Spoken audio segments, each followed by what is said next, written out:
Assalamualaikum warahmatullahi wabarakatuh. Bismillahirrahmanirrahim. Alhamdulillahi rabbil alamin.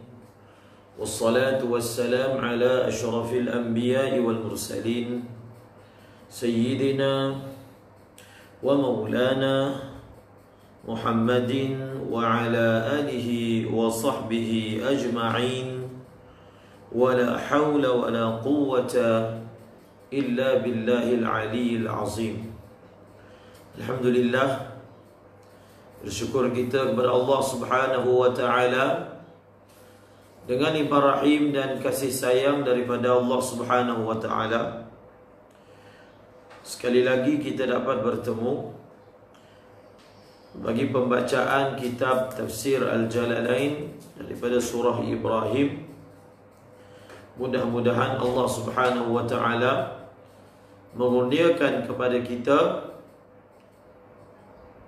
kefahaman dan taufik untuk mengamalkan.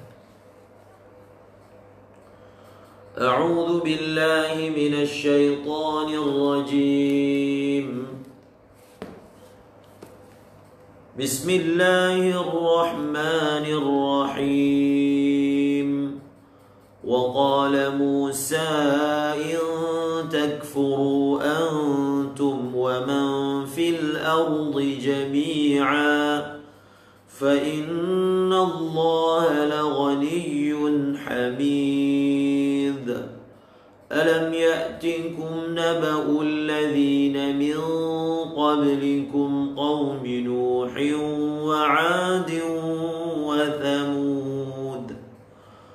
والذين من بعدهم لا يعلمهم إلا الله جاءتهم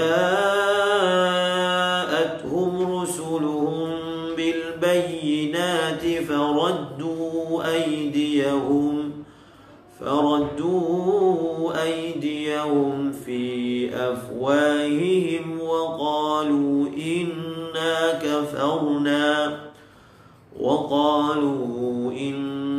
كفرنا بما أرسلتم به وإنا لفي شك مما تدعوننا إليه مريب.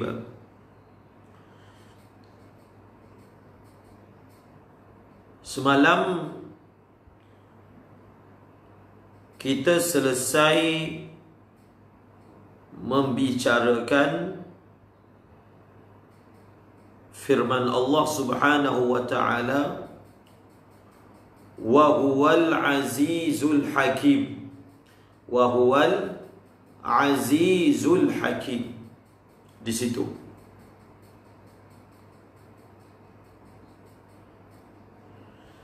hari ini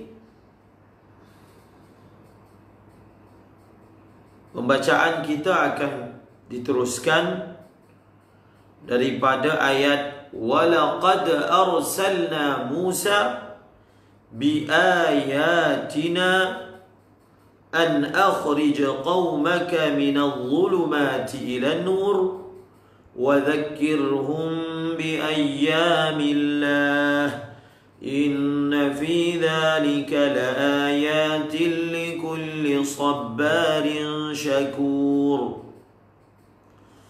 Walaqad arsalna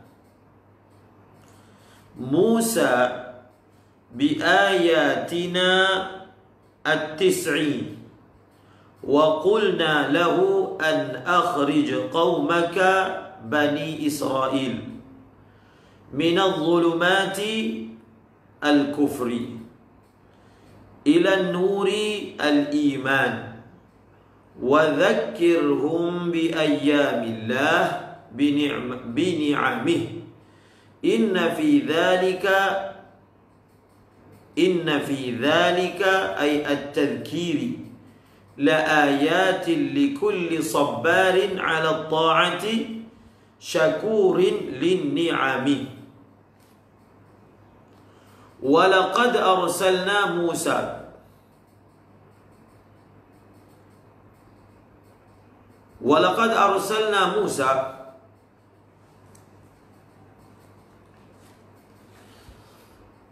adalah tafsil ba'da al-ijmal.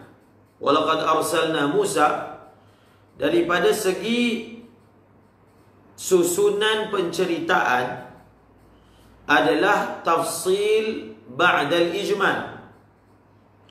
Apakah yang dimaksudkan tafsil ba'da al-ijmal? Ayat sebelumnya menceritakan tentang pengutusan rasul-rasul secara umum, secara ijmal. Wa ma arsalna min rasul, wa ma arsalna min rasul. Dan bagaimanakah cara pengutusan Allah Subhanahu wa taala terhadap rasul-rasul tersebut? Maka pada ayat ini, walaqad arsalna Musa adalah perincian berkaitan pengutusan sebahagian rasul. Itu yang dimaksudkan at-tafsil ba'dal ijmal. Maka di dalam firman-Nya, walaqad, demi sesungguhnya, walaqad arsalna Musa, demi sesungguhnya kami telah mengutuskan Musa. Walaqad arsalna Musa, demi sesungguhnya kami telah mengutuskan Musa. Di bawah penceritaan berkaitan dengan Musa, Nabi Musa alaihi salam.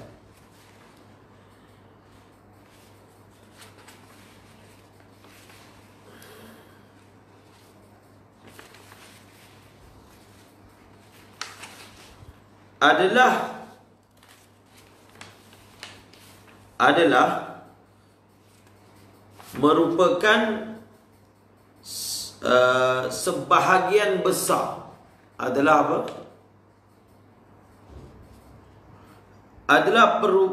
Merupakan sebahagian besar isi kandungan Al-Quran adalah cerita.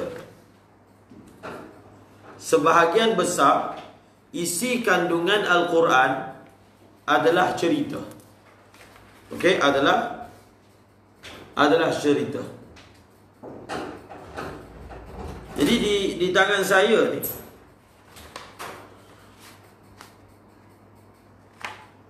ada catatan daripada kitab Al-Fawzul Kabir. Catatan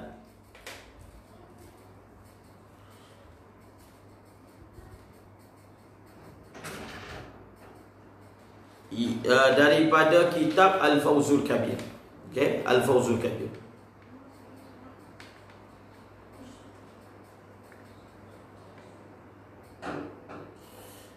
Di dalam kitab Al-Fawzul Kabir, kitab Usulul Tafsir, kita didedahkan tentang perkara ini.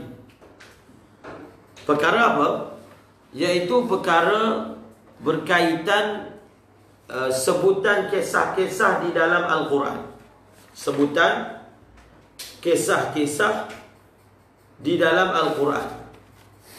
Kisah-kisah di dalam Al-Quran ada yang disebut hanya sekali, ada yang disebut berkali-kali.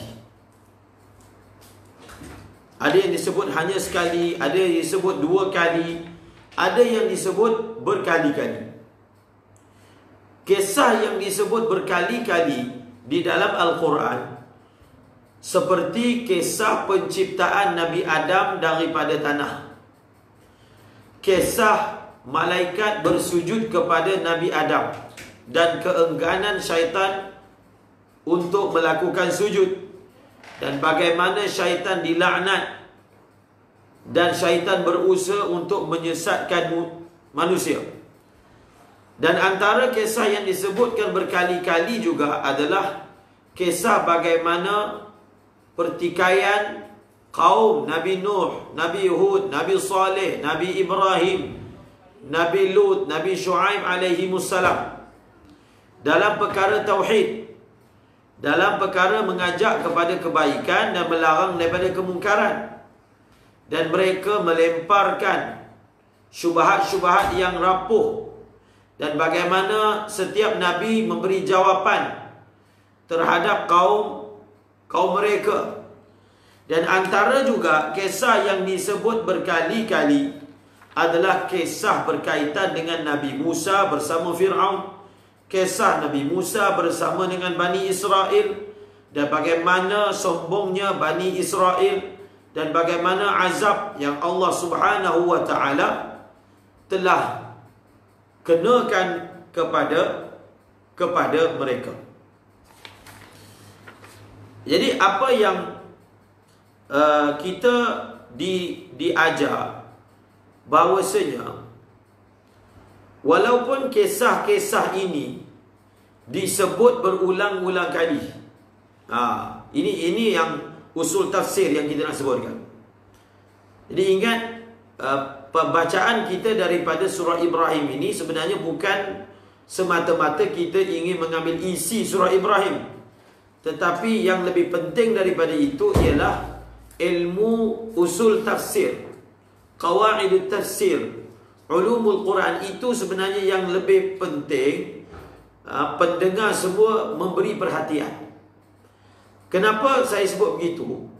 Walaupun kita baca surah Ibrahim, tetapi apabila kita faham ataupun cakna dengan usul tafsir, qawaidut tafsir ataupun ulumul Quran yang diberitahu di dalam pengajian ini, kita boleh menggunakannya, kita boleh apply di dalam surah-surah yang lain.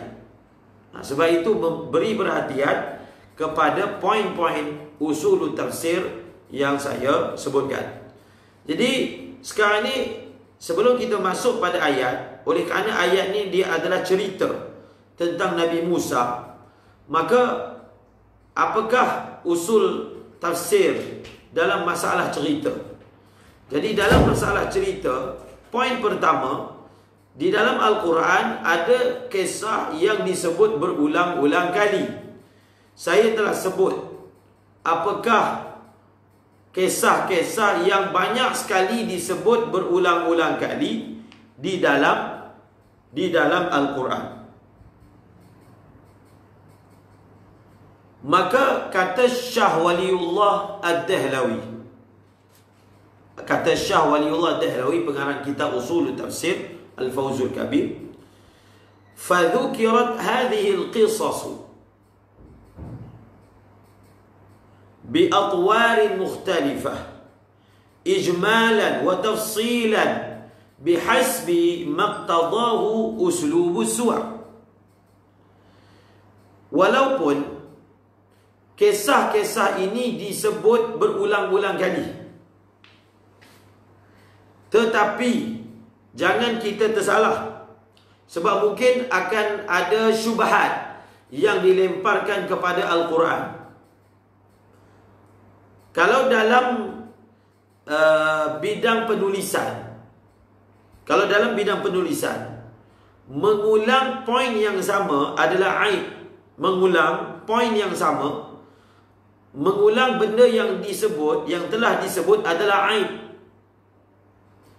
Maka akan ada cubaan daripada mereka yang tidak suka pada Al-Quran, ataupun orang Islam biasa, tetapi mungkin akan timbul persoalan. Mengapa kisah-kisah ini disebut lebih daripada sekali, berkali-kali, diulang. Maka perkara yang disebut oleh Syah Waliullah Dahlawi, walaupun kisah-kisah ini disebut berulang-ulang kali, tetapi kita akan dapati di setiap tempat kisah ini disebut, tetap ada faedah-faedah baru yang tidak ada di tempat yang lain. Maknanya contohnya kisah tentang Nabi Adam dicipta daripada tanah disebut berulang-ulang kali. Kisah tentang Nabi Musa dan kaumnya, Nabi Musa dan Fir'aun disebut berulang-ulang kali. Kita akan dapati di setiap tempat kisah itu disebut. Dia tidak akan disebut tanpa mempunyai faedah berbeza yang tidak akan kita perolehi di surah yang lain. Maka ketika kita mensyarahkan kisah tersebut, walaupun nampak macam ayat dia mutasyabihat, seakan-akan sama, tetapi akan ada perbezaan. Sama ada. Okey, perbezaan itu sama ada. Di dalam sesetengah surah kisah itu disebut secara ijmal. Di dalam surah yang lain kisah itu disebut secara tafsir, perincian. Ataupun bentuk perbezaan itu adalah daripada segi uslub. Adalah daripada segi uslub, gaya persembahan kisah tersebut di setiap tempat tidak akan sama. Tidak akan sama. Yang akan menimbulkan jemu adalah apabila cerita yang sama disampaikan dengan gaya yang sama. Tetapi kisah-kisah di dalam Al-Quran yang diulang banyak kali, walaupun isinya sama, tetapi dia dipersembahkan dengan uslub yang berbeza. Maka persembahan dalam bentuk uslub yang berbeza itulah yang sebenarnya tidak menyebabkan yang disebutkan sebagai malal. Ini daripada segi teknikal ibarat, ataupun ini daripada segi teknikal penyampaian. Dan adapun sebab kisah itu diulang banyak kali ialah kerana setiap kisah tersebut, mesej yang ingin disampaikan itu adalah mesej yang penting. Dan mesej itu untuk supaya dia terpatri dan tertancap dalam sanubari orang yang membaca, maka tuntutannya dia kena sebut banyak kali. Itulah dia punya hikmahnya. Jadi masa kita ajar tafsir, bila kita sampai kepada kisah-kisah tersebut, maka kita terangkan, kita perlu terangkan kenapa kisah begini. Contohnya kisah penciptaan Nabi Adam. Kisah penciptaan Nabi Adam alaihi salam. Jadi kisah penciptaan Nabi Adam alaihi salam, mengapa disebut berulang-ulang kali? Kisah tentang ingkarnya syaitan, dia mempunyai mesej yang sangat besar. Begitulah juga seterusnya. Okey? Begitulah juga seterusnya.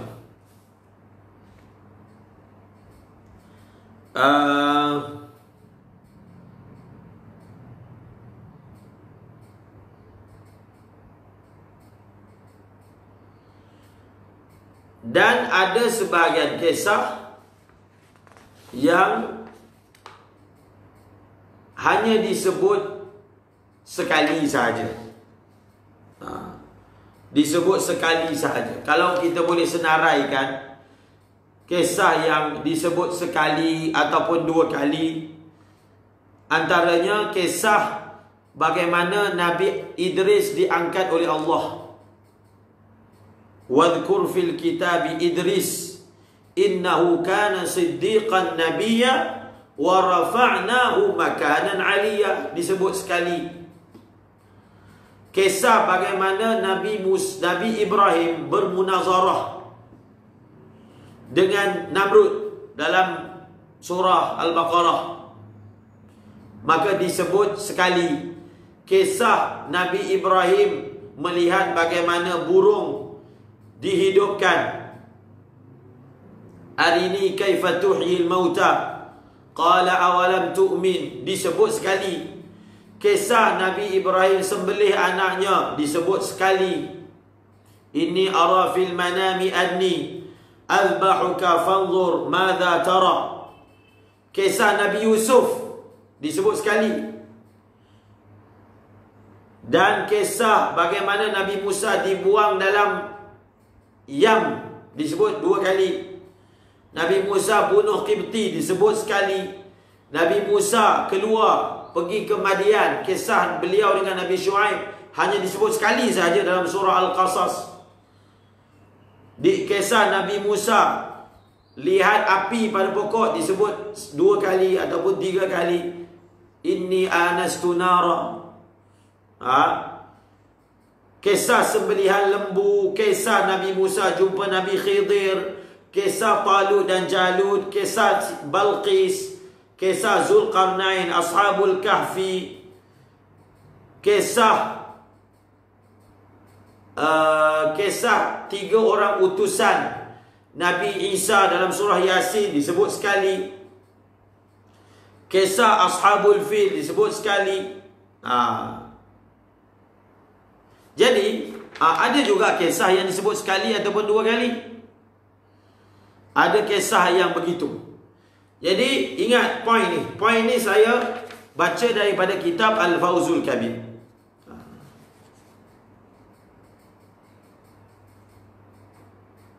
Jadi kalau suara bergema macam itulah. Itu sahaja yang boleh buat. Jadi bergema ke tak bergema ke janji boleh dengar. Okey? Kita bukan nak buat persembahan dalam TV. Jadi apa yang ada dengar je. Bergema ke tak bergema dengar je. Okey? Jadi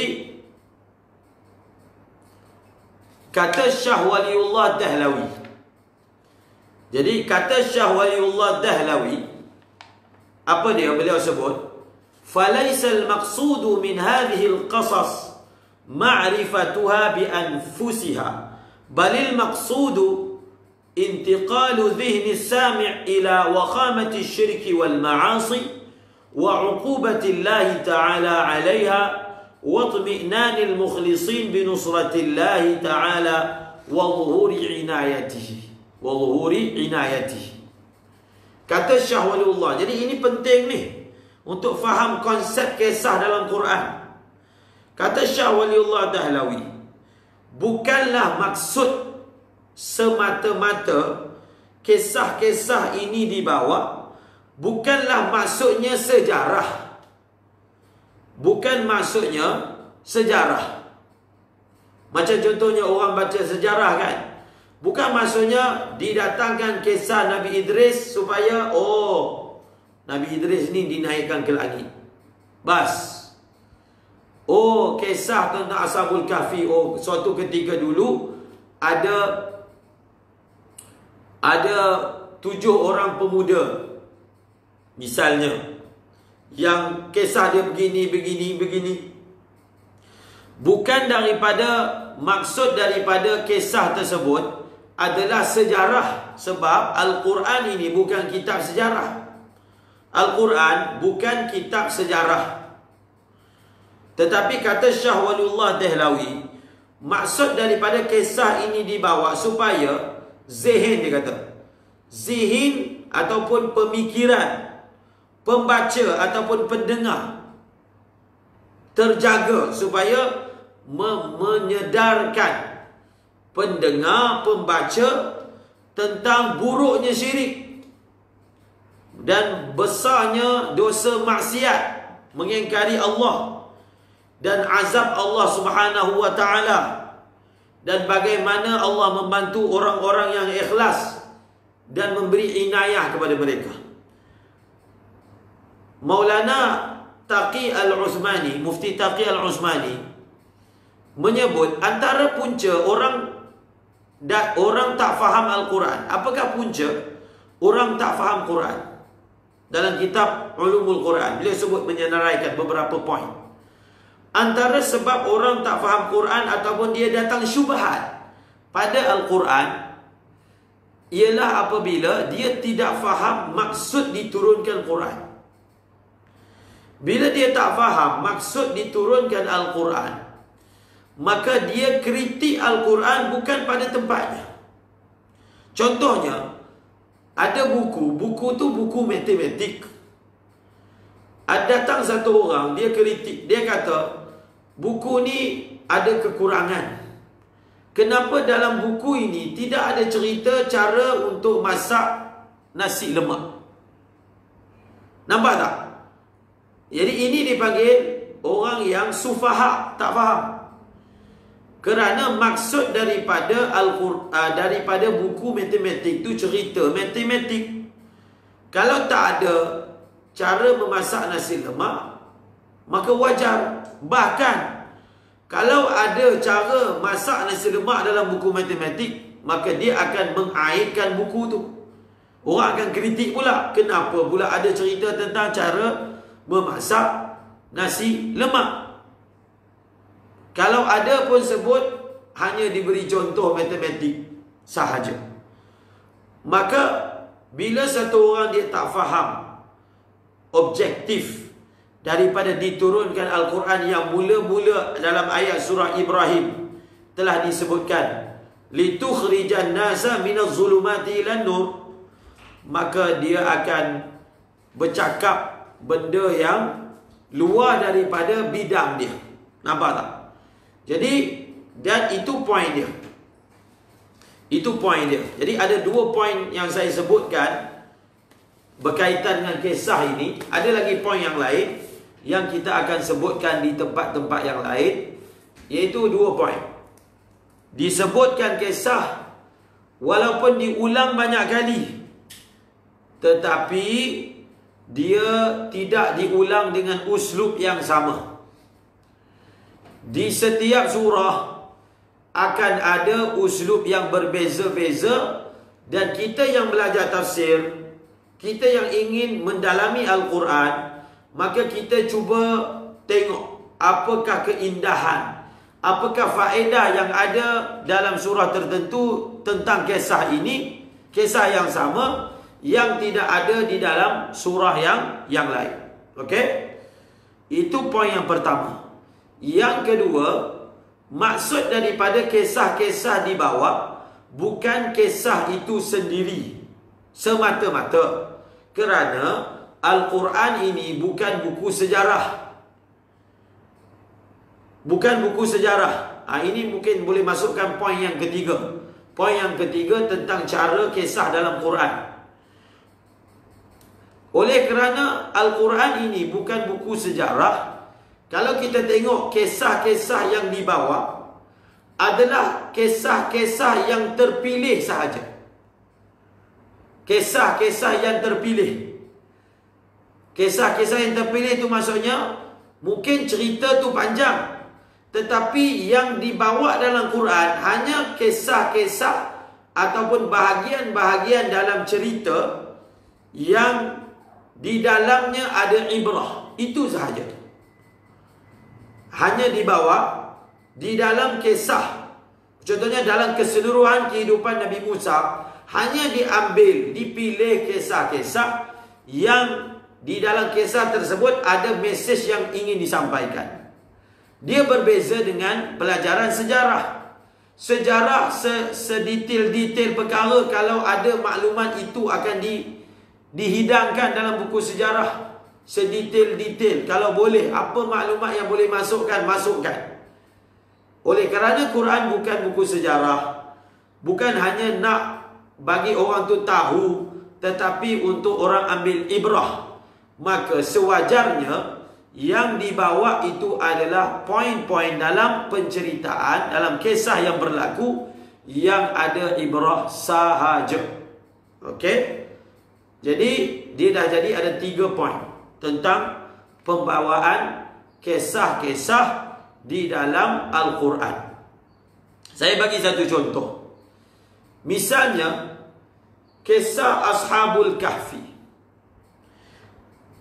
Am hasibta anna ashabal kahfi warraqim kanu min ayatina ajaba. Kisah Ashabul Kahfi tidak disebutkan pun nama-nama Ashabul Kahfi. Yang pertama. Yang kedua, berapakah bilangan mereka tidak dituntaskan. Maknanya dibiarkan dalam keadaan terapung. Sebab apa? Tak penting kamu tahu berapa bilangan Ashabul Kahfi. Tak penting. Walaupun perbalahan. Sayaquluna salasatun rabi'uhum kalbuhum. Wa yaquluna khamsatun sadisuhum kalbuhum rajman bil ghaib. Wa yaquluna sab'atun wa thaminuhum kalbuhum. Nampak ayat ni? Akhir sekali Allah Ta'ala kata, Qur Rabbi a'lamu bi'iddatihim ma ya'lamuhum illa qalil. Dibawa tentang 3 pandangan tentang bilangan Ashabul Kahfi bersama anjingnya. Kemudian akhir sekali tidak difinalkan berapa sebenarnya. Sebab berapakah bilangan Ashabul Kahfi tak penting. Tak penting. Yang penting mesej yang ingin disampaikan. Samalah juga nama-nama Ashabul Kahfi tidak disebut. Nama-nama Ashabul Kahfi tidak disebut. Sebab apa? Tak penting. Kamu tahu nama ke, tak tahu nama ke, mesej sampai. Mesej sampai. Bahkan tidak disebutkan nama siapakah Ashabul Kahfi mengukuhkan ataupun menjadi dalil kepada poin yang disebutkan tadi. Iaitu apa? Poinnya adalah bukan kisah itu semata-mata yang ingin disampaikan, tapi mesej. Tak kisahlah kalau perkara yang sama. Kalau perkara yang sama dibuat oleh Ashabul Kahfi yang namanya si fulan ke si fulan ke si fulan, dibuat oleh siapa-siapa pada zaman ini, maka dia akan dapat kelebihan yang sama yang Ashabul Kahfi dapat. Ini pun satu lagi. Jadi kita tak masuk lagi dalam ayat. Antara tadabbur dalam ilmu tafsir yang perlu diambil perhatian, yang nuktah-nuktah ataupun poin-poin yang halus yang dikeluarkan oleh ulama, ada sesetengah tempat dan sesetengah cerita disebutkan nama secara soreh, dan ada sesetengah tempat tidak disebutkan nama. Tempat yang tidak disebutkan nama pun ada hikmahnya. Tempat yang disebutkan nama pun ada hikmahnya. Dua-dua ada hikmah. Masa kita ajar tafsir, kita terangkan hikmahnya. Terangkan hikmah. Contoh, di dalam Al-Quran tidak ada satu orang perempuan pun yang namanya disebut kecuali satu orang sahaja, iaitu Maryam. Maryam alaihissalam sahaja. Yang lain-lain digunakan perkataan wa auhayna ila ummi Musa, wa auhayna ila ummi. Siapa nama ibu Nabi Musa? Dalam Quran tak sebut, dalam kitab tafsir sejarah ada sebut. Imra'atu Fir'aun, Imra'atu Lut, kanata tahta 'abdain. Disebut hanya isteri Nuh, Imra'atu Nuh, Imra'atu Lut. Ataupun kisah tentang dua orang anak Nabi Shu'aib AS dalam surah Al-Qasas. Waja'at ihdahuma tamshi 'ala istihya qalat inna abi yad'uka liyajziyaka ajra ma saqaita lana. Hanya disebut tentang apa? Wajada min dunihi mumra'ataini tadudan. Maka bila Nabi Musa datang, dia dapati dua orang perempuan, tidak disebut nama. Dalam tafsir ada sebut, tetapi dalam Quran tak sebut. Yang ada disebut nama perempuan dalam Al-Quran satu orang sahaja, iaitu Maryam. Wa Maryam ibnata Imran allati ahsanat farjaha fanafakhna fihi min ruhina wa saddaqat bi kalimati rabbiha. Hanya itu satu. Yang kedua, sahabat Nabi. Hanya ada satu orang sahaja sahabat Nabi yang namanya disebut dalam Al-Quran, yaitu Zaid. Falamma qada Zaidun minha wa tara zawwajnakaha likai la yakuna 'alal mu'minina harajun fi azwaji ad'iyaihim idza qadaw minhunna wa tara. Hanya disebut satu orang sahaja sahabat Nabi yang namanya disebut. Hatta Sayyidina Abu Bakar pun namanya tidak disebut secara sharih, tetapi isyarat kepada Sayyidina Abu Bakar ada dalam Quran. Idhuma fil ghar idh yaqulu li sahibihi la tahzan. Itu tentang Sayyidina Abu Bakar. Wa sayujannabuhal atqa alladhi yu'ti malahu yatazakka. Ini tentang Sayyidina Abu Bakar, tetapi nama tidak disebutkan. Maka di tempat yang ada disebut nama, ada bukan sekadar hikmah, ada maksud yang sangat besar. Yang maksud itu tidak akan tercapai kalau nama secara sharih, secara jelas tidak disebutkan. Tidak akan tercapai. Tidak akan apa? Tidak akan tercapai. Maka ini pun perkara yang perlu diterangkan ketika kita mengajar tafsir. Apa hikmahnya? Apakah rahsianya? Nama-nama seperti ini disebut secara sharih, sedangkan di tempat-tempat yang lain tidak disebutkan secara sharih.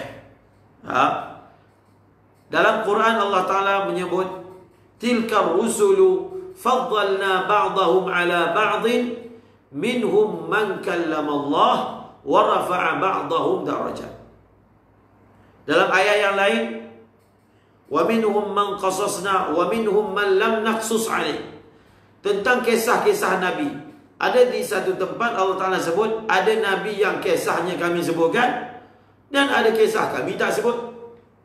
Nabi ini banyak, Rasul ini banyak. Ini pun satu juga perkara tentang kisah dalam Al-Quran. Kisah-kisah Nabi tertentu disebut, yang lain disebut secara ijmali saja. Disebut secara ijmali, secara ringkas. Bas, tidak disebut secara tafsir. Misal contoh ayat kedua yang kita baca, wa ma arsalna min rasulin illa bilisani qaumi.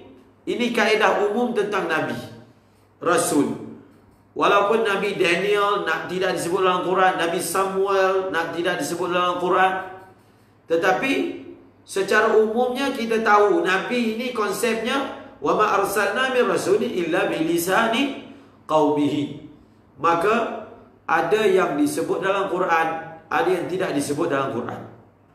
Nanti nota yang Ustaz Fadil tulis, jadi boleh dibubuh dalam status lah, dalam post, dikongsi dalam post juga Ustaz Mumtaz Ibrahim, Ustaz Fadil, supaya dapat di share, nanti di-upkan dalam post. Ini juga adalah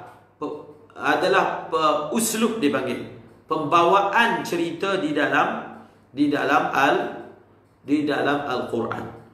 Kita boleh katakan bahwasanya Nabi yang paling banyak disebut kisahnya di dalam Al-Quran adalah Nabi Musa alaihi salam. Sekarang ini kita akan baca kisah Nabi Musa alaihi salam. A'udzu billahi minasy syaithanir rajim. Walaqad arsalna Musa biayatina. Demi sesungguhnya kami telah menghantar Nabi Musa, menghantar Musa biayatina.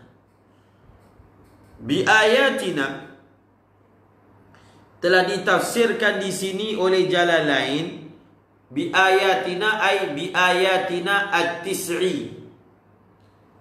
Bi ayatina ditafsirkan bi ayatina maksudnya bi ayatina at-tis'i. Ini pilihan oleh pengarang Jalalain. Ada ulama yang tafsirkan bi ayatina ini dengan makna yang lebih umum. Sebab apa? Ingat, kita ulang lagi, kita baca Jalalain ini untuk kita nak tahu kenapa. Bila kita belajar Jalalain, kita kena jawab soalan ni. Kenapa pengarang Jalalain tafsir macam tu?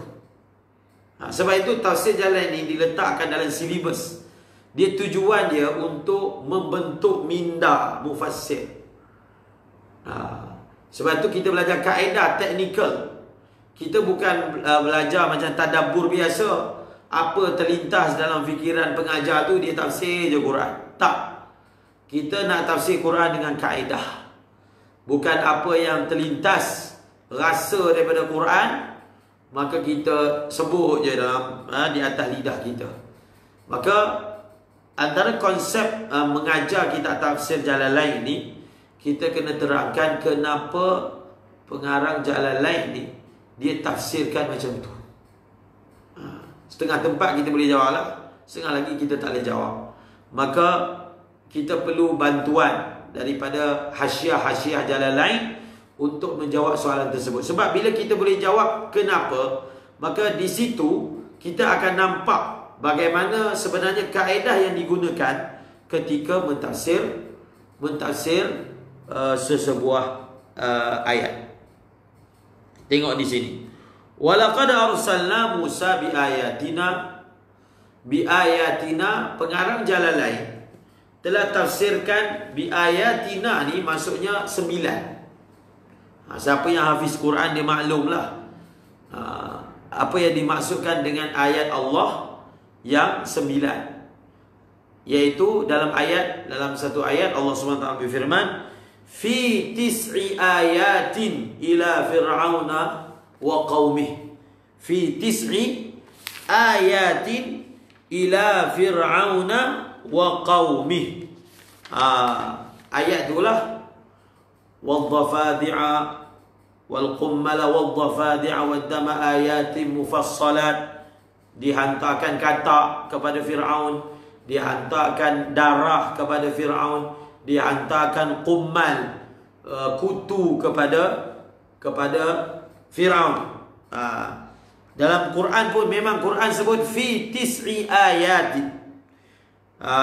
Fi tis'i ayatin, pada 9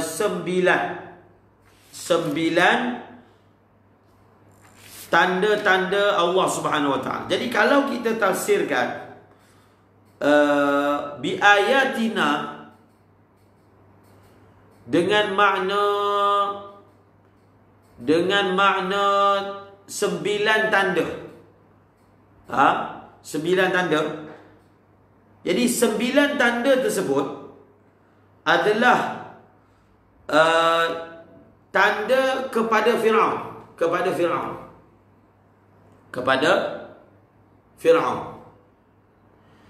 Ada sebahagian mufassir mentafsirkan ayatina ini dengan makna yang lebih umum.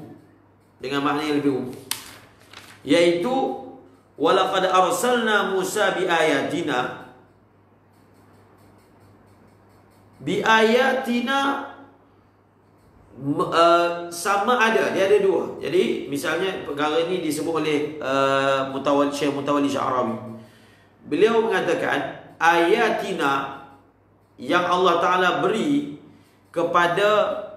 kepada Nabi Musa alaihissalam ada dua. Satu, ayatullah kepada siapa? Ayatullah kepada siapa? Kepada Fir'aun. Yang kedua, ayatullah kepada Bani Israel.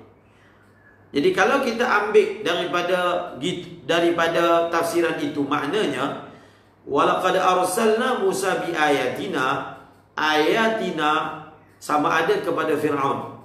Kalau ayatullah kepada Fir'aun, maka ada 9. Quran sendiri sebut secara sharih. Dan ayatullah kepada apa? Kepada Bani Israel adalah misalnya 10 ke, 14 ke, 13 ke perbezaan. Contohnya manna dan salwa, itu kepada Bani Israel. Contohnya Allah belah laut. Contohnya fambajasat min husnata asyrata aina, mata air yang 12 untuk kaum Bani Israel. Jadi itu ayatullah kepada apa? Kepada Bani Israel. Kalau kita tafsirkan begitu, maka ayatina ini akan jadi umum. Okey, nampaknya pengarang Jalalain telah khususkan ayatina ini maksudnya adalah yang Allah berikan kepada Nabi Musa untuk jadi bukti kebenaran Nabi Musa di hadapan Fir'aun. Di hadapan apa? Di hadapan Fir'aun. Itulah sebabnya beliau telah tafsirkan ayatina itu dengan makna apa? Dengan makna 9. Okey? Sebahagian mufassir mentafsirkan dengan lebih umum lagi, iaitu apa dia? Iaitu untuk apa? Bani Israel juga. Untuk Bani Israel, untuk Bani Israel juga.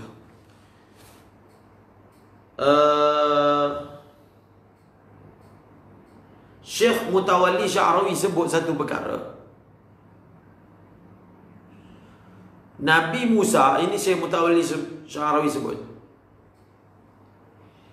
Nabi Musa ketika dihantar kepada Bani Israel, medan dakwah Nabi Musa ni sebenarnya Bani Israel je. Bani Israel. Cuba kita tengok dalam Al-Quran.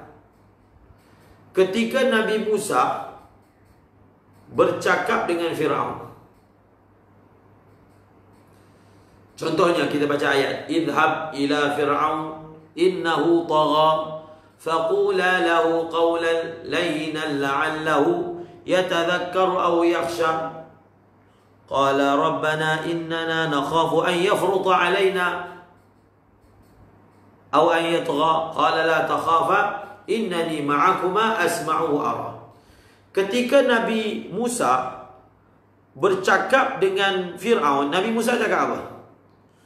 Nabi Musa bercakap, an arsil ma'ana Bani Israel. An arsil ma'ana Bani Israel. Wahai Fir'aun, kamu lepaskan Bani Israel bersama dengan aku. Kamu lepaskan Bani Israel bersama dengan aku. Sebenarnya kalau kita amati betul-betul, medan dakwah Nabi Musa ni sebenarnya lagi banyak kepada Bani Israel berbanding Fir'aun. Berbanding Fir'aun. Cuba kita buat bancian antara kisah Nabi Musa bersama Bani Israel dengan bersama Fir'aun. Sebenarnya bersama Bani Israel lagi panjang. Kerana medan dakwah Nabi Musa yang sebenarnya adalah kepada Fir'aun. Kepada siapa? Kepada Bani Israel, bukan kepada Fir'aun. Bukan kepada Fir'aun.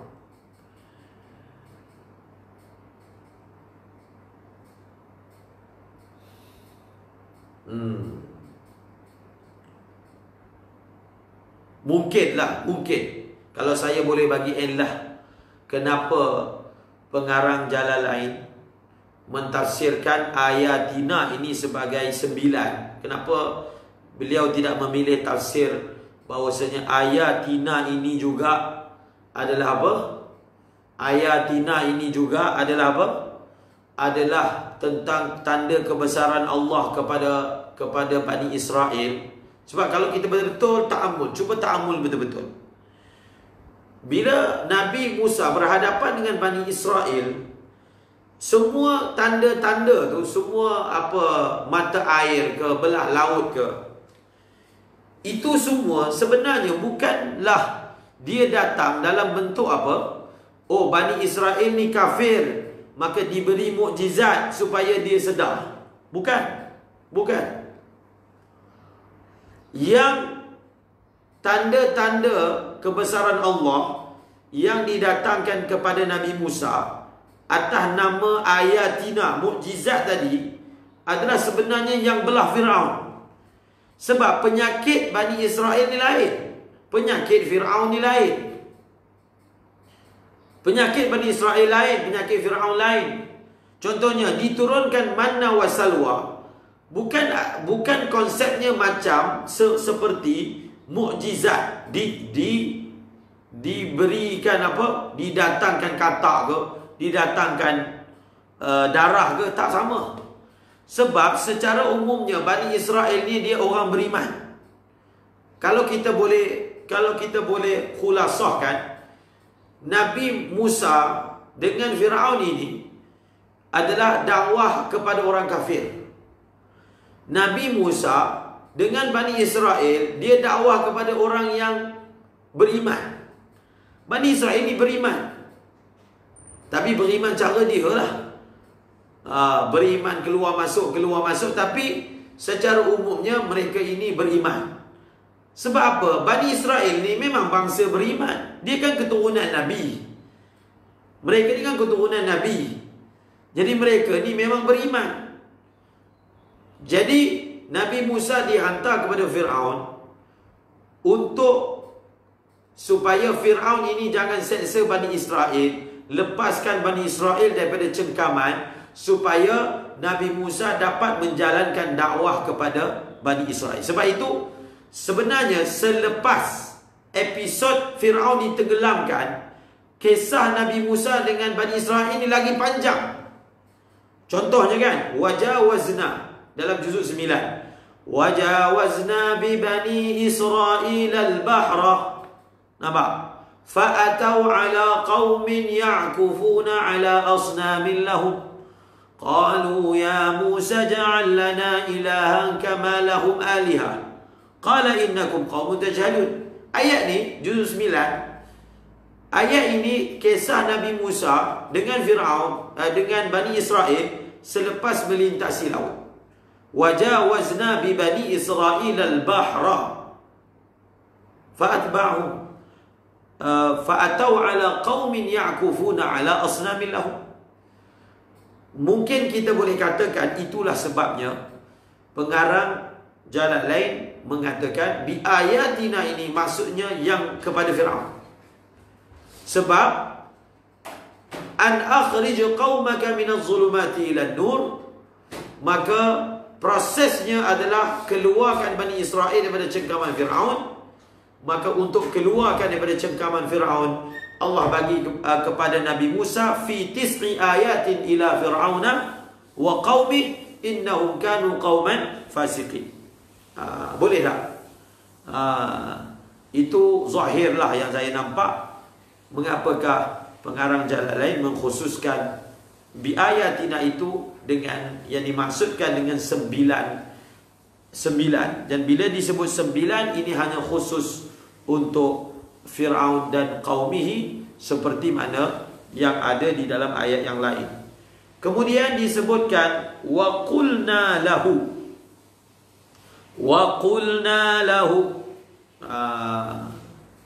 Esok kita tak ada kelas.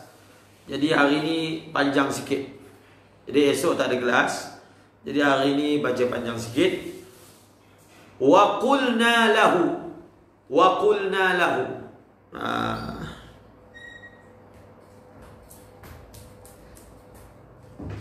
Okay, apa tugas kita bila baca macam ni?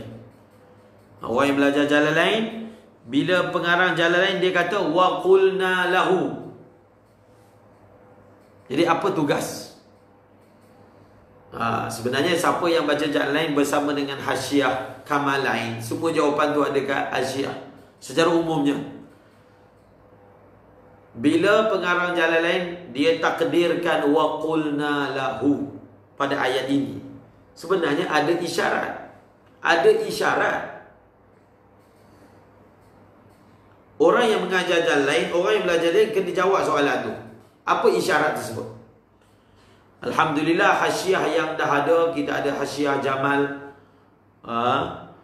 Dia menjawab banyak soalan-soalan seperti ini. Dalam hasyiah nombor 11, wa qulna lahu an akhrij yushiru ila an mufassara li kaunil irsal mutadamminan li ma'na al-qaul. Ini kaedah ni. Ini kaedah dalam tafsir ni. Jadi kita belajar teknikal. Bila pengarang jalan lain dia takdirkan wa qulna lahu, maka ada isyarat yang ingin disampaikan. Kenapa kena takdir wa qulna lahu? Ataupun kenapa ada takdir wa qulna lahu? Kenapa? Dalam hasyiah Kamalain menyebut sebabnya. Pengarang Jalalain ingin memberi isyarat bahawasanya daripada segi nahu, an itu dipanggil an al-mukhaffafah, an yang tak ada sabdu, an sakin. Pengarang Jalalain ingin memberi isyarat bahawasanya an ini adalah an mufassirah. An ini adalah apa? An mufassirah. Kenapa pula? Jadi Ustaz Fadil ada share itu ibarat tu. Kenapa pula an ini adalah an mufassirah? Kenapa? Kerana likaunil irsal mutadamminan li ma'nal qaul. Itu yang disebutkan. Kenapa kita tafsirkan? Ingat ni, di tempat ini kita akan syarahkan, masukkan dalam ingatan, kita boleh guna di tempat lain. Sama je dia punya syarahannya. Kenapa an kat sini adalah an mufassirah? Dinyatakan dalam hasyiah, an di sini adalah an mufassirah kerana sebelum an ada perkataan irsal. Dan perkataan irsal ini di dalamnya ada makna qaul. Tak faham kan? Mungkin ada yang faham, mungkin ada yang tak faham. Siapa yang belajar nahu, dia bolehlah masuk sikit faham-faham.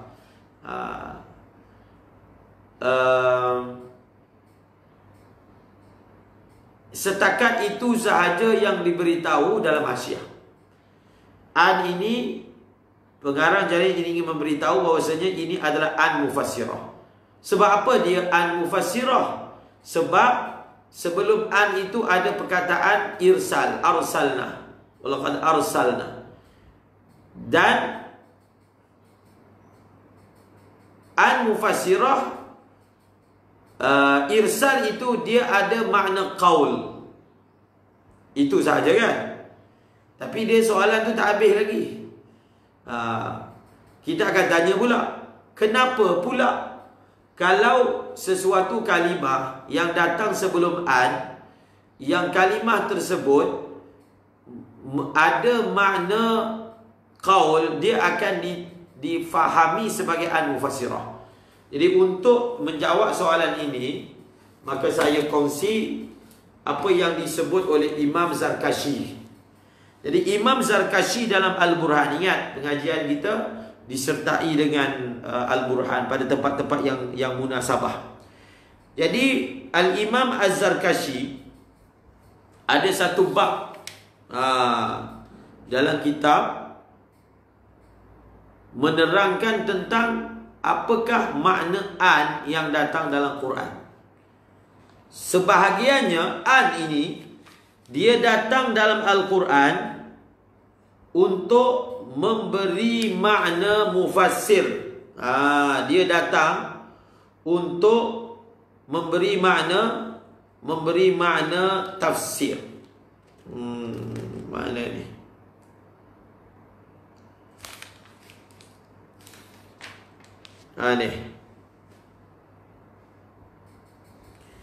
Ni nombor 3. Ni tulis ni. kaedah untuk kita tahu an itu mufassirah ke bukan mufassirah. Ada 3 syarat. Ada 3 syarat. An kalau datang dalam Quran dia adalah an mufassirah. 3 syarat. Syarat yang pertama, tamamu ma qablaha minal jumlah. Tamamu ma qablaha minal jumlah. Syarat yang kedua, adamu ta'alluqiha bima ba'daha. Nombor 2. Nombor 3, an yakuna al-fi'lu alladhi tufassiruhu fi ma'nal qaul. Inilah sebenarnya menyebabkan an ini kita kata confirm an yang di sini adalah an mufassirah. Syarat pertama dia apa? Kalau an itu mufassirah, tamamu ma qablaha minal jumlah. Syarat pertama, tamamu ma qablaha minal jumlah, iaitu jumlah sebelum an itu syaratnya dia mesti jumlah tamah. Yang pertama. Kemudian syarat dia yang kedua, adamu ta'alluqiha bima ba'daha. Syarat yang kedua, jumlah yang sebelum an tiada kaitan dengan jumlah selepas an. Tak ada ta'alluq. Dan yang ketiga, inilah yang ada kaitan dengan hasyiah tadi, ay yakunal fi'lu alladhi tufassiruhu fi ma'nal qaul. Ay yakunal fi'lu alladhi tufassiruhu fi ma'nal qaul. Fi'il yang ditafsirkan oleh an itu dia ada makna qaul. Cukup 3 syarat, maka itu adalah an mufassirah. Okey, kita ambil contoh. Wanadainahu ayya Ibrahim. Wanadainahu ayya Ibrahim. Nampak? Jadi an kat sini mufassirah. Sebab apa? Sebelumnya kan ada perkataan nada. Nadaina. Nadaina kan memberi makna bercakap. Lagi ayat, fa'auhayna ilaihi anisna'il fulka bi'ayunina. Fa'auhayna ilaihi anisna'il fulka. Nampak? An di sini adalah an mufassirah. Sebab apa? Jumlah sebelumnya jumlah yang tamah.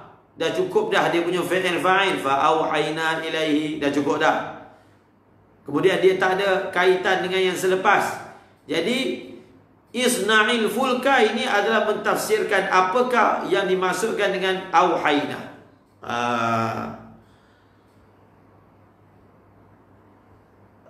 Dia nak bagi satu contoh yang mana walaupun ada an, tapi kita tak boleh tafsirkan dia sebagai an mufassirah. Contoh dia kan, walaupun sebelumnya ada makna qaul. Contohnya dalam surah apa ni? Surah Yunus. Wa akhiru da'wahum anil hamdulillahi rabbil alamin. Wa akhiru, ni surah Yunus ayat 10. Wa akhiru da'wahum anil hamdulillahi rabbil alamin. Walaupun ayat ni dia cukup syarat nombor 3. Ayat ni cukup syarat nombor 3 kan, iaitu sebelum perkataan anil hamdulillah. Alhamdulillah pun ada perkataan da'wahum. Da'wahum ini kan makna bercakap, dakwah, doa mereka, perkataan mereka. Tetapi kenapa an kat sini tidak boleh disebut sebagai an mufassirah? Sebab jumlah sebelum an tidak sempurna. Jumlahnya tergantung. Wa akhiru da'wahum. Ayat ni kan mudhaf dan mudhafun ilaih tidak wadih. Maknanya naqis. Maka tidak boleh di-i'rabkan an di sini sebagai an mufassirah. Maka i'rabnya wa akhiru da'wahum mubtada, alhamdulillah rabbil alamin itu khabar. Tak boleh di-i'rabkan sebagai an mufassirah sebab tidak cukup syarat apa? Tidak cukup syarat nombor 1, bahkan nombor 2 juga, iaitu hendaklah jumlah sebelum an itu tamah. Dalam ayat wa akhiru da'wahum, jumlah sebelum an tidak tamah, maka an itu tidak boleh dijadikan sebagai apa? Sebagai mufassirah. Satu contoh yang lain, an itu juga, yaitu wantalaqal mala'u minhum animshu. Ini pun sama. Wantalaqal mala'u minhum animshu wasbiru ala alihatikum. Jadi an di sini pun memberi makna an mufassirah, sebab wantalaqal mala'u minhum di sini sebenarnya ada terkandung makna qaul, maka an mufassirah imshu wasbiru ala dikum itu adalah jumlah yang mentafsirkan apakah yang mereka katakan. Okey? Sikit lagi. Jadi hari ini kita baca panjang sikit sebab esok kita tak ada kelas. Kira hari ini qada lah. Qada awal. Wama mana tadi? Walaqad arsalna Musa biayatina at-tis'i wa qulna lahu. Dah tahu dah kenapa ada takdir wa qulna lahu. An akhrij qaumaka Bani Israel. Ma'ruf, kaum Nabi Musa ini adalah Bani Israel. Kaum Fir'aun Qibti, kaum Fir'aun Qibti, kaum Nabi Musa Bani Israel. Ma'ruf. Jadi betul lah itu. Jelaslah kenapa kaum Makkah itu ditafsirkan dengan apa? Dengan Bani Israel. Minaz zulumat telah ditafsirkan dengan al-kufri, ila nur telah ditafsirkan dengan al-iman. Wa dhakkirhum bi ayyamillah inna fi dhalika laayatin likulli sabbarin syakur. Lihat di sini. Cuba tengok kat sini.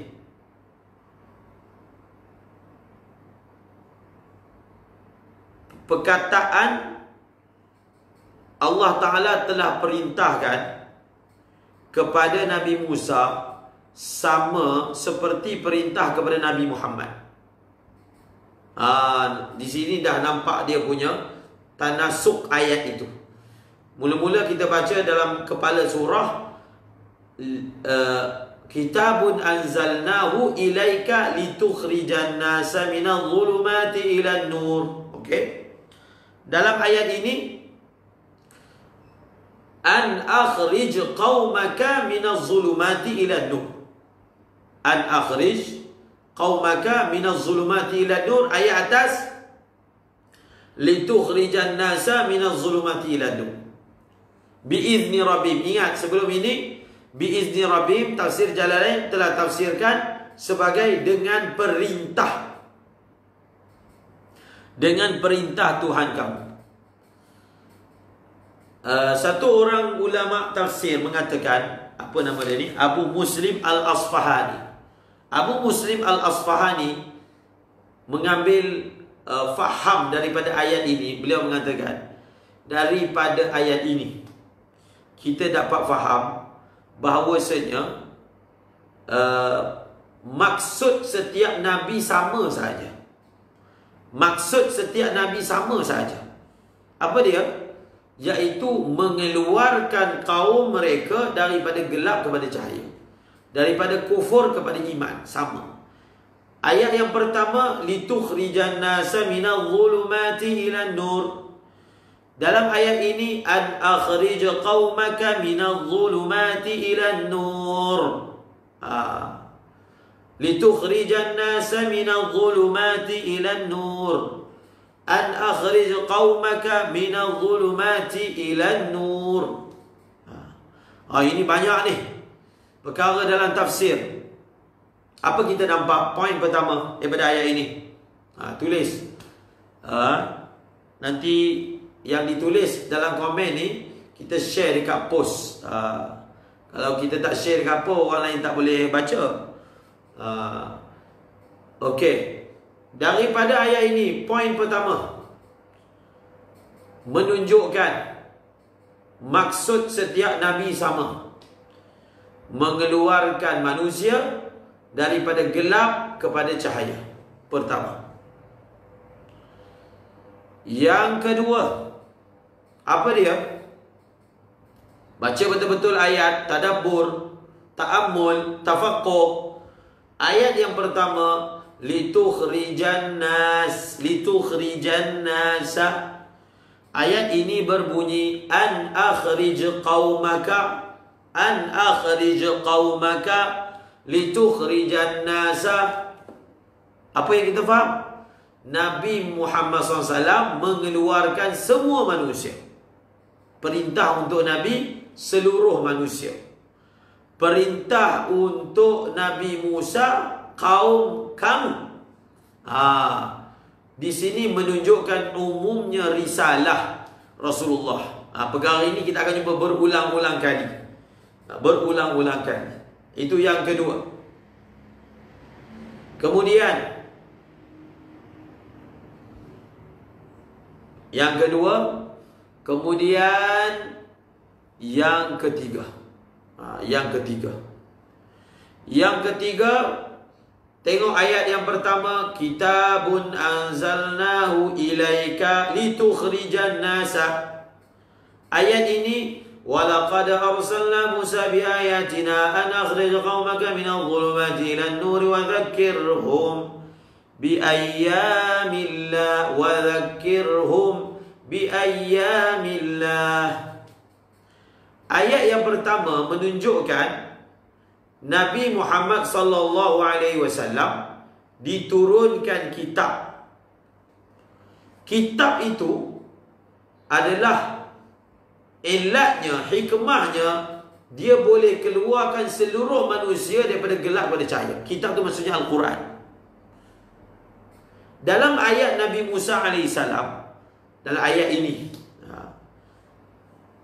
disebutkan bahawasanya kamu wahai Nabi Musa, kamu diberikan apa? Kamu diberikan ayat kepada Firaun. Nanti ayat kat depan pula, wa dzakkirhum bi ayyamillah. Wa dzakkirhum bi ayyamillah. Maksudnya apa?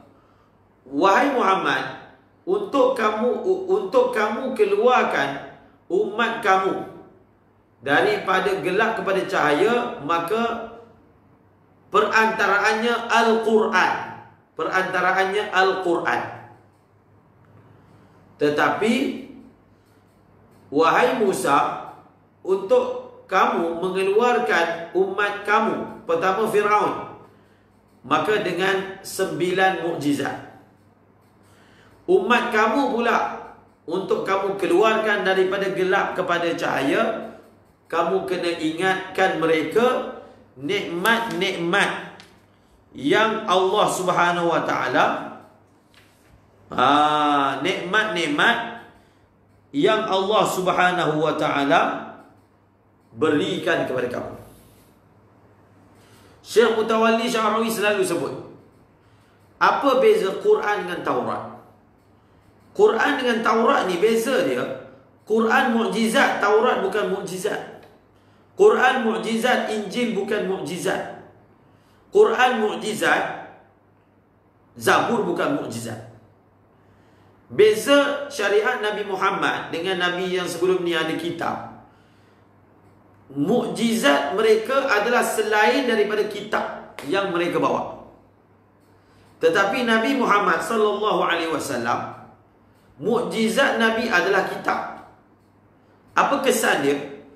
Mukjizat yang bukan kitab ini, bila mukjizat itu berlaku, maka dia hanya tinggal sejarah sahaja. Yang tinggal sejarah untuk diambil ibrah. Oleh kerana oleh kerana syariat Nabi Musa ini bukan untuk sampai hari kiamat, maka Allah tidak memberi janji untuk jaga Taurat daripada diubah. Bahkan dalam Quran Allah SWT sebut Taurat telah diubah, Injil telah diubah. Sebab apa? Sebab Taurat dan Injil ini bukan untuk sampai hari kiamat. Sebab akan datang kitab lain. Akan datang kitab lain.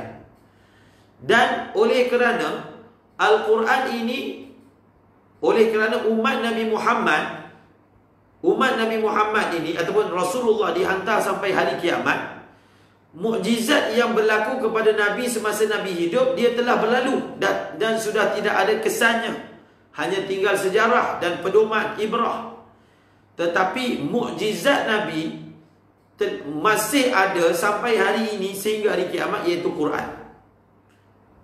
Di situ kita boleh faham maksud Allah untuk menjadikan syariat Islam ini sampai bila-bila. Okey? Sampai bila-bila. Oleh kerana Al-Quran adalah mukjizat. Mukjizat ni maksudnya melemahkan, menundukkan. Bila Allah Ta'ala jadikan Al-Quran itu mukjizat, dia mempunyai kelebihan. Dia adalah tinggi, dia tidak boleh ditewaskan. Itu maksud mukjiz, melemahkan. Maka Quran ini mempunyai protect. Sebab sifatnya mukjizat. Bila dia mukjizat, dia diprotect.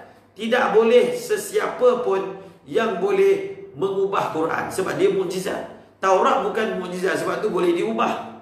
Nampak tak? Seperti mana mukjizat Nabi Musa, tongkat. Mukjizat dia yang paling tinggi, tak boleh ditewaskan oleh semua tukang sihir. Maka di dalam isi Al-Quran ini, dia ada i'jaz, dan mukjizatnya akan menunduk. Dan Syekh Mutawalli Sya'rawi sebut, antara mukjizat terbesar dalam Al-Quran adalah mukjizat ilmu. Mukjizat ilmu, ilmiah. Mukjizat ilmiah. Sebab kalau dia ada satu mukjizat berbentuk fizikal. Tongkat jadi ular, itu mukjizat berbentuk fizikal.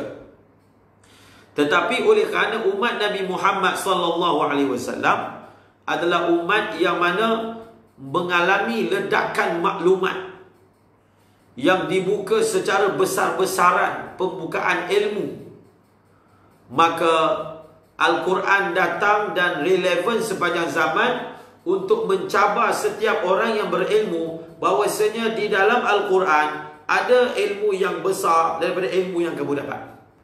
Di dalam Al-Quran ada ilmu yang lebih besar daripada ilmu sains yang kamu dapat, daripada ilmu teknologi yang kamu dapat. Sebab itu mukjizat terbesar dalam Al-Quran adalah mukjizat knowledge, ilmu, ilmiah. Sebab apa? Sebab Al-Quran akan berhadapan dengan zaman seperti ini. Maka sebenarnya di dalam Al-Quran ada ilmu-ilmu yang mencengangkan orang yang ada pada zaman ini. Maka itu poin yang ketiga. Dalam ayat yang pertama, kitabun anzalnahu ilaika litukhrijan nas. Dalam ayat ini, walaqad arsalna Musa bi ayatina an akhrij. Maksudnya untuk kamu keluarkan. Kamu bawa apa? Kamu bawa mukjizat kamu yang fizikal. Kamu bawa ingatkan Bani Israel apa yang Allah dah berikan kepada mereka. Satu lagi perkara yang disebutkan, sifat Bani Israel ini oleh kerana mereka ini adalah orang materialistik. Orang materialistik. Dan apa lagi? Mereka ini adalah orang yang mana suka berjadal dan membantah-bantah. Maka mereka ini ditundukkan dengan tunjukkan benda-benda yang materialistik. Materialistik. Maknanya ada orang yang mana dia sudah diiqna'kan, dicukupkan akal dia dengan dibekalkan ilmu. Tetapi ada orang yang mana bersifat materialistik, dia kena ditunjukkan dengan benda-benda fizikal. Bani Israel nak kena tunjukkan batu keluar air, nak kena tunjukkan laut terbelah, nak kena tunjukkan ini bertukar jadi ular. Itu kan semua benda-benda yang mukjizat berbentuk materialistik. Sebab memang itu caranya kepada Bani Israel yang bersifat materialistik. Ada orang yang mana dia mengkagumi knowledge. dia mengkagungi ilmu tu. Seperti mana zaman ledakan maklumat, orang yang macam ni dia lebih lihat kepada ilmiah, akademik.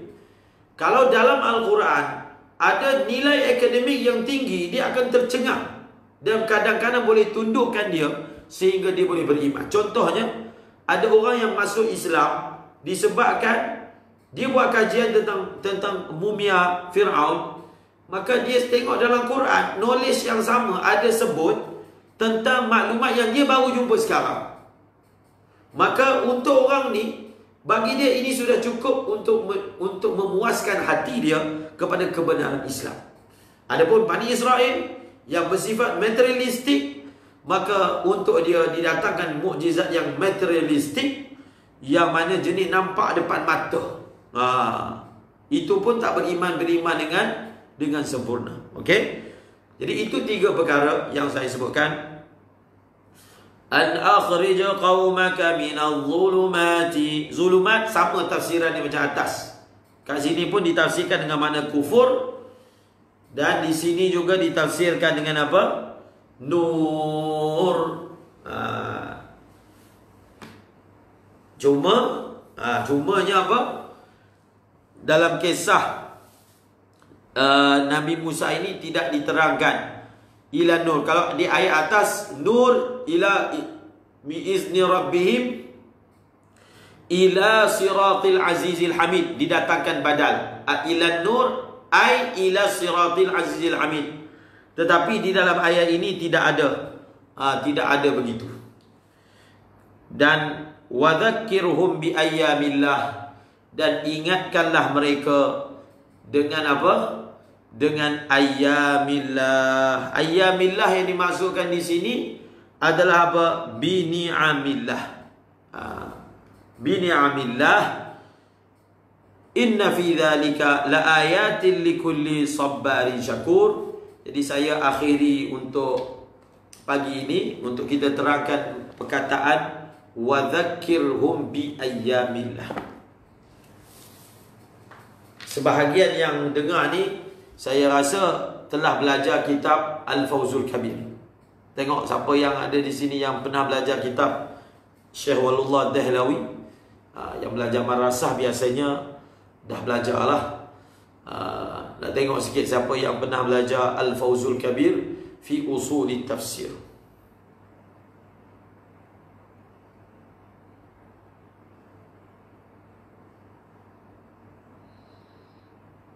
Siapa yang pernah belajar Al-Fawzul Kabir fi usulit tafsir?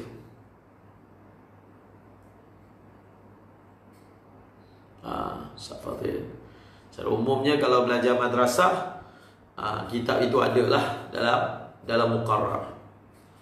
Bagus kitab usul tafsir itu. Alhamdulillah. Belajar, kalau kita belajar sekali dengan al-itqan, maka itu gabungan yang sangat bagus.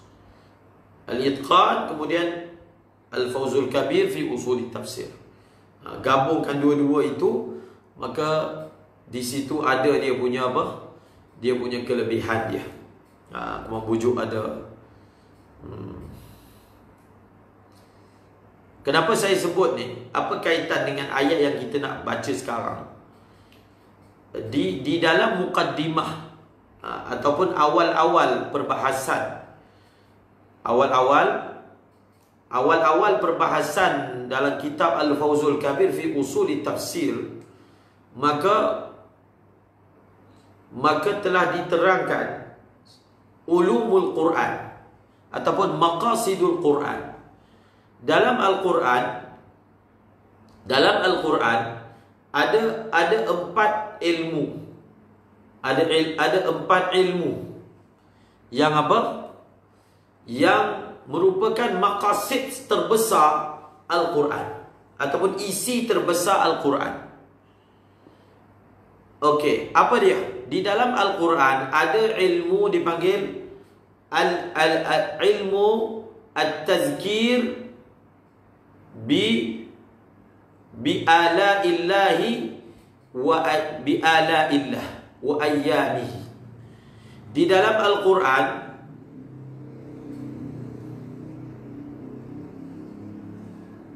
Ialah itqan usul tafsir, ulumul Quran.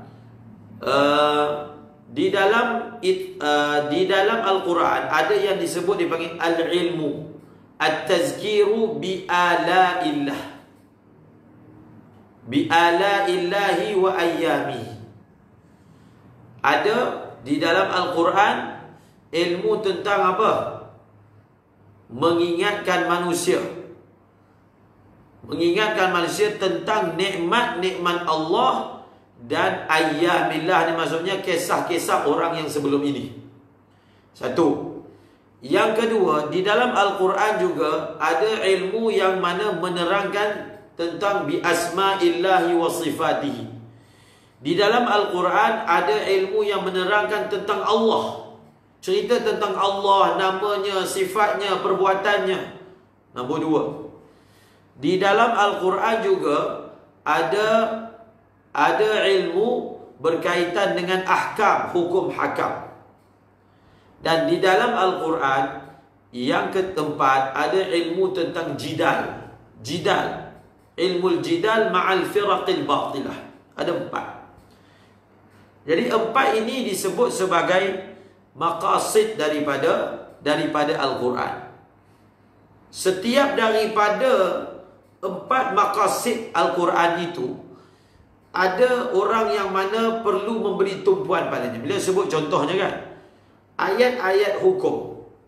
Jadi ayat-ayat hukum menjadi tanggungjawab ahli hukum, mujtahid, faqih, untuk mengamati ayat-ayat hukum, mengeluarkan hukum-hukum daripada semua ayat hukum dan menjelaskan hikmah-hikmah, maqasid, maslahah daripada hukum-hukum tersebut. Maka ini tanggungjawab dan tugas faqih, mujtahid. Dan ada juga ayat yang menerangkan tentang Allah dan juga sifat-sifatnya. Dan untuk Allah dan sifat-sifatnya, dia adalah muhimmah siapa? Mutakallimin. Orang yang mana menjelaskan tentang akidah. Menjelaskan tentang akidah. Dia ada apa lagi? Dia sebenarnya 5, bukan 4, 5. Kemudian menjelaskan tentang akidah.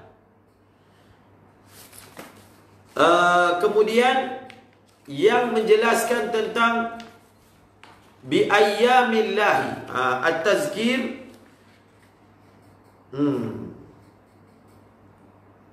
bi ayyamillah.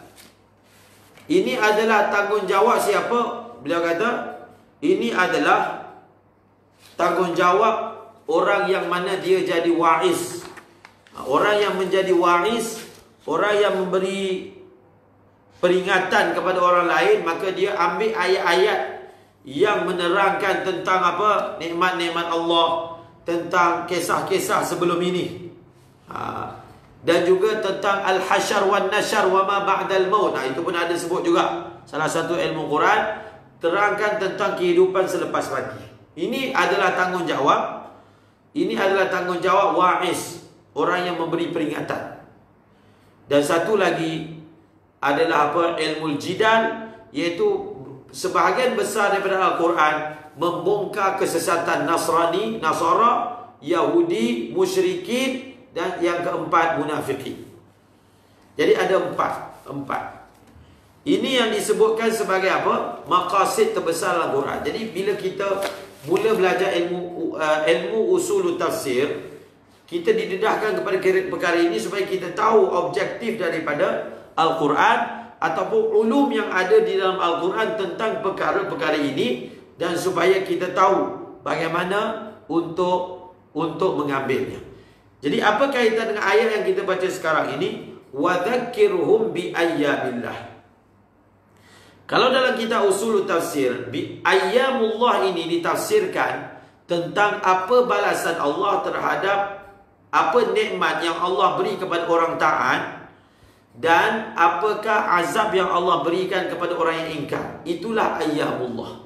Ayyamullah ni maksudnya apa?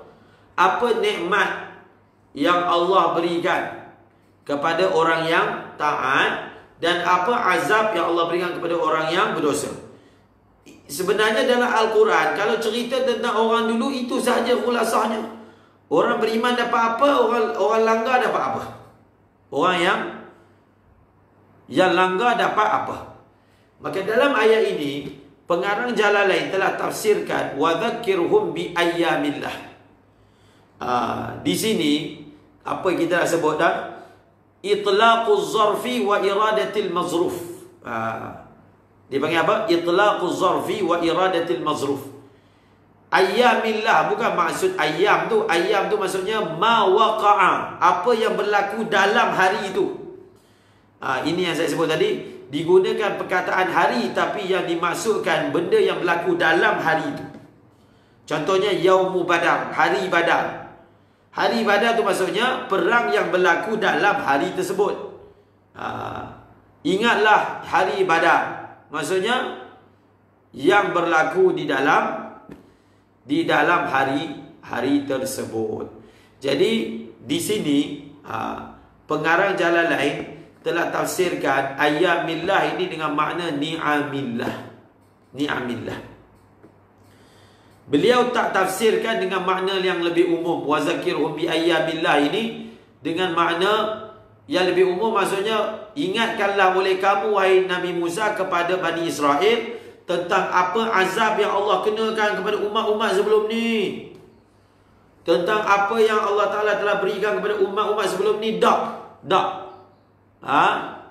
Tetapi beliau telah tafsirkan ayyamillah ni tentang apa nikmat Allah yang Allah telah berikan kepada mereka. Itu je. Itu sahaja. Dan kalau kita perhatikan, tafsir ini sangat sesuai.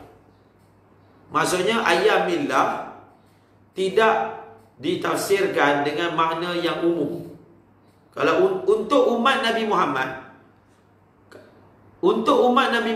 peringatan-peringatan untuk umat Nabi Muhammad ni tentang umat-umat sebelum ini semua diceritakan. Tapi untuk Bani Israel ni tak.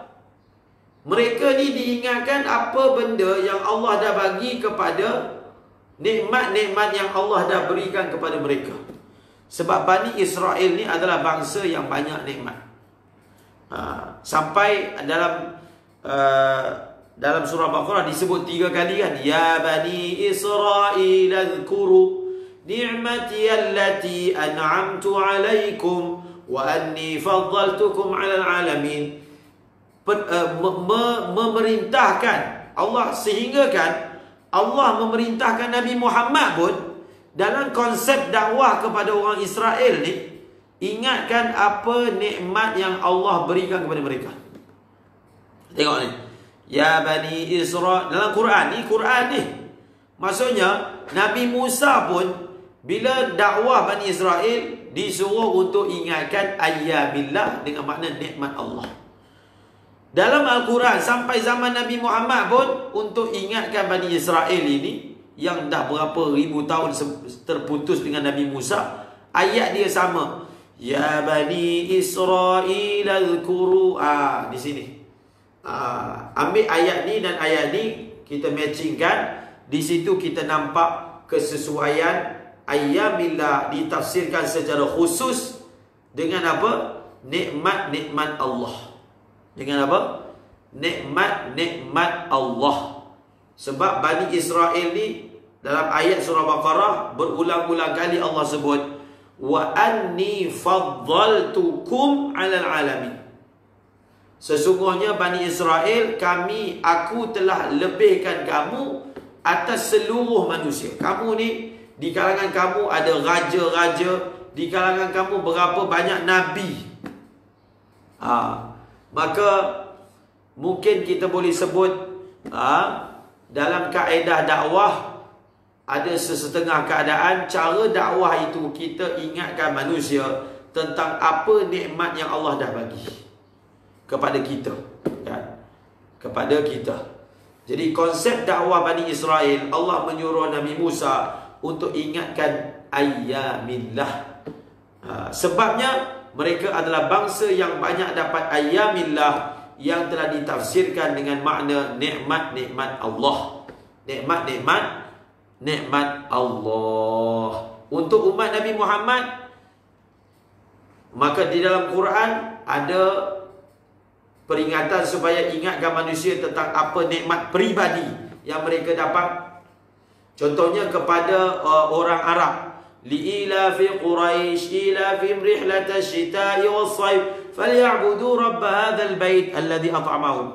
Ini pun contoh bagaimana mengambil kelebihan yang Allah dah bagi kepada sesuatu bangsa sebagai poin untuk dakwah mereka. Ini pun salah satu daripada ilmu dakwah. Mengambil nikmat ataupun kelebihan yang khas yang ada pada sesuatu bangsa, dan kelebihan itu diambil dan ditonjolkan untuk ingatkan sesuatu bangsa. Dengan kelebihan itu bawa mereka kepada Allah, supaya mereka sedar, ada satu kesedaran yang mereka telah mendapat limpahan nikmat. Macam ayat yang baca tadi, surah li'ilafi Quraisy ilafihim rihlatash shita'i was-sayf falyabudu. Nampak? Li'ilafi Quraisy ilafihim rihlatash shita'i was-sayf falyabudu rabb hadzal bait. Wahai orang musyrikin Mekah, sembahlah Tuhan rumah ini, yang mana yang telah apa? Wahai orang Quraisy, yang telah bagi makan mereka daripada lapar, yang memberi aman mereka daripada ketakutan. Jadi kita highlightkan apa nikmat yang Allah dah bagi. Contohnya kalau dalam konteks usaha dakwah, orang lama kita selalu sebut kepada orang Malaysia, dia kata, wahai orang Malaysia, kamu telah mendapat kelebihan yang banyak. Kita boleh masuk pelbagai negara dengan pasport kita, dan negara kita bebas untuk buat usaha dakwah. Maulana Sa'ad selalu sebut, jadi ambillah nikmat ini, gunakan untuk agama. Sedarilah nikmat ini, supaya jangan satu hari nikmat ini hilang pula. Daripada kita bebas buat usaha dakwah, kita dah tak boleh buat usaha dakwah, disekat. Daripada kita pasport kita boleh pergi seluruh dunia, sekarang ni ataupun tiba-tiba tak boleh. Jadi mengangkat, mengapungkan nikmat ini untuk tarik perhatian mad'u. Ini pun salah satu daripada uslub dakwah yang mungkin kita boleh pelajari daripada Al-Quran, daripada firman Allah, wa dzakirhum bi ayyamillah. Dan dalam masa yang sama, Al-Quran membongkar jiwa, masalah jiwa yang dihadapi oleh Bani Israel, yang mana mereka ini, peringatan-peringatan untuk mereka ini banyak berunsur materialistik, banyak berunsur benda yang nampak, sebab mereka memang bangsa materialistik dan bangsa jenis beriman kepada benda yang nampak sahaja. Maka di situ munasabahnya mengingatkan mereka. Wallahu a'lam bissawab. Kita akan sambung pada firman Allah, inna fi dzalika laayatin likulli sabbarin syakur. Wallahu a'lamu bissawab. Wa ilaihil marji'u wal ma'ab. Kalamun qadimun la yumallu sama'uhu. Tanazzaha an qawlin wa fi'lin wa niyati. Bihi ashtafi min kulli da'in wa nuruhu. Dalilun liqalbi inda jahli wa hirati. Faya Rabbi matti'ni bisirri hurufihi. Wa nawwir bihi qalbi wa sam'i wa muqlati. Wa sahil alayya hifzahu thumma darsahu. بجاه النبي والآل والصحابة. اللهم اجعل القرآن ربيع قلوبنا. اللهم ذكرنا منه ما نسينا وعلمنا منه ما جهلنا وارزقنا تلاوته آناء الليل وأطراف النهار برحمتك يا أرحم الراحمين. وصلى الله على سيدنا محمد النبي الأمي وعلى آله وصحبه وبارك وسلم. والحمد لله رب العالمين. آمين. السلام عليكم ورحمة الله وبركاته.